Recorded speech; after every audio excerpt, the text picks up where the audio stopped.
What if I told you that democracy, nationalism, and the map of modern Europe hinged on a few crucial decisions made by a reluctant king in 1789? The French Revolution was the earthquake that reshaped Western civilization, sending tremors we still feel today. But here's the mind-bending question we're tackling today. What if that earthquake never happened? What if Louis XVI had made different choices, implemented moderate reforms, and somehow kept his head attached to his shoulders? History stands like a house of cards, where removing even a single event changes everything that follows. Imagine how differently our world might look today if the monarchy had survived instead of collapsing.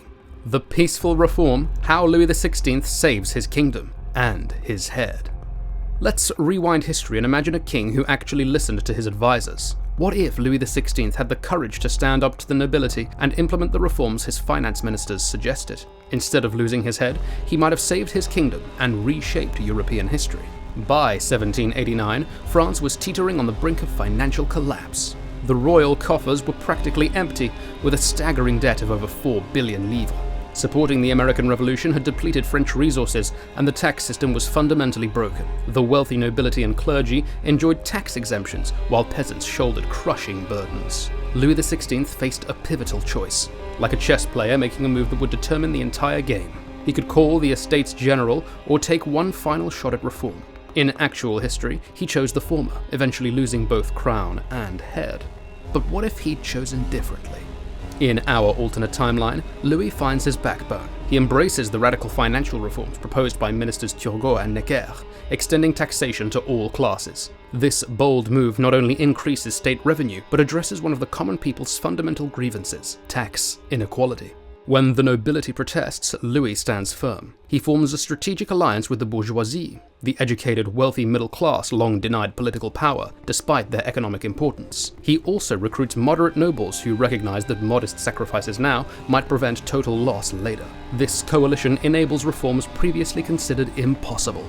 Tax reform alone couldn't save France. The bread crisis of 1788 to 89, with skyrocketing grain prices leaving ordinary people starving, had been a major catalyst for revolution. In our timeline, Louis takes decisive action by opening royal granaries and importing grain. These emergency measures prevent the food riots that historically fueled revolutionary sentiment. With breathing room from the immediate crisis, Louis pursues constitutional reforms, establishing a limited monarchy where he shares power with elected representatives. This compromise satisfies reformers' demands while preserving the monarchy's role. This approach provides a release valve for the pressure building in French society. Grievances that might have exploded into revolution are instead addressed through gradual reform. The bourgeoisie gains political representation, tax burdens are distributed fairly, and the monarchy adapts rather than collapses. By 1791, France had stabilized as a constitutional monarchy similar to Britain. The Reign of Terror never occurs, sparing thousands of lives. The guillotine might still be invented, but it doesn't become the symbol of revolutionary justice we know today. And most importantly for Louis XVI, his head remains firmly attached to his shoulders. A Europe without revolutionary ideas, the slow death of absolutism. While France transitions into a peaceful constitutional monarchy, the rest of Europe watches with a mixture of relief and apprehension. Without the spectacle of royal executions and revolutionary armies marching across borders, Europe's absolute monarchs retain their authority. But they're not immune to the powerful undercurrents of change already circulating throughout the continent. This peaceful French evolution fundamentally alters Europe's political development for decades to come. The absence of calls for liberty, equality, fraternity echoing across Europe creates a different path forward. In our timeline, the French Revolution wasn't just a French event, it was Europe's political earthquake. Without this catalyst, absolutism didn't die overnight. It faded slowly, like a candle burning down rather than being violently extinguished. Nationalism itself would develop entirely differently.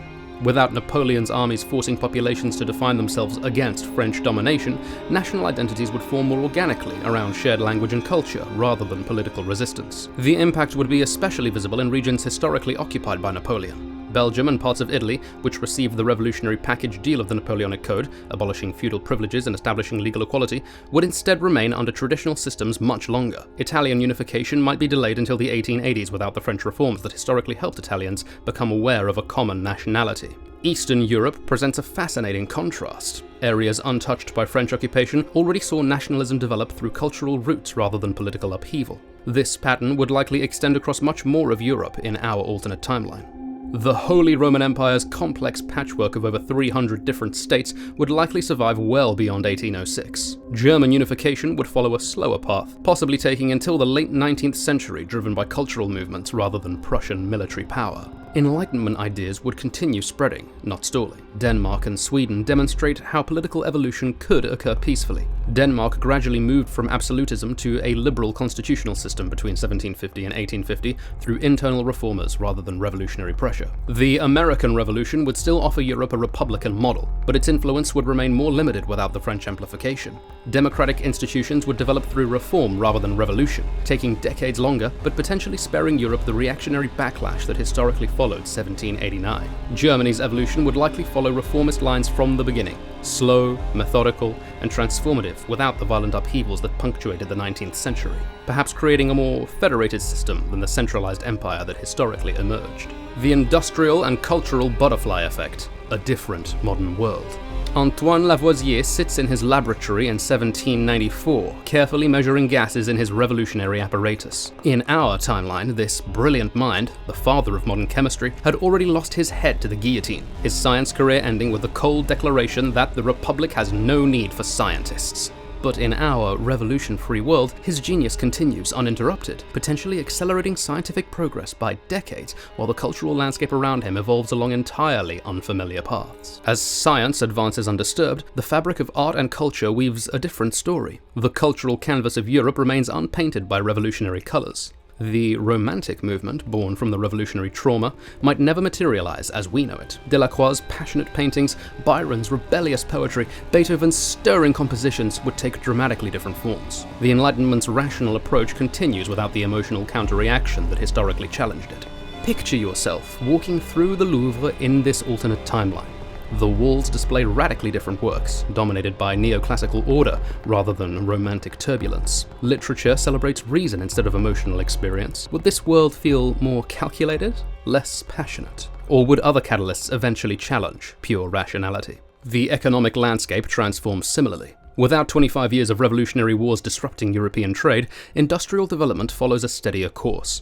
Britain maintains its industrial advantage, but continental industries evolve without the necessity of wartime innovation. In our history, when cut off from British goods, continental manufacturers had to develop domestic alternatives, necessity driving invention in unexpected ways. Legal systems evolve differently too. The Napoleonic Code never sweeps away feudal privileges across Europe. Regions like the Rhineland, which historically industrialized faster thanks to reduced trade barriers, develop more gradually. Feudal restrictions persist longer, delaying the rise of a continental middle class and the consumer society it creates. The Catholic Church retains greater authority without the Revolution's anti-clerical campaigns. Secularization proceeds far more gradually, influencing education, marriage laws, and potentially slowing reforms in women's rights and religious freedoms across Catholic Europe.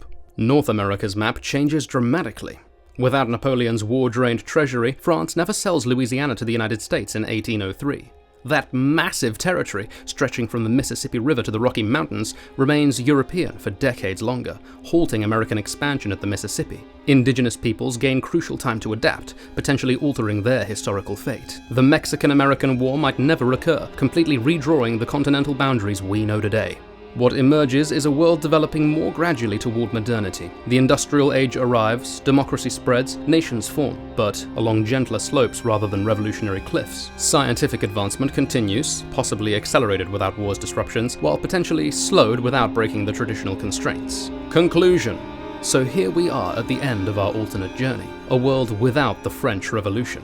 But had history unfolded this way, we would have missed a defining moment that shaped modern society. The human cost staggers the imagination. 1.5 million lives claimed by the Revolution and Napoleonic Wars. History balances on knife edges. King Louis XVI stood at a crossroads where different choices could have changed everything. Would a world without bloodshed but slower progress toward equality truly be better? What if every decisive moment in history had chosen reform over revolution? Remember, history isn't predetermined. It's shaped by human decisions, random circumstances, and chance. The next time you witness pivotal moments unfolding, consider how everyday choices can reshape the world. Stay tuned.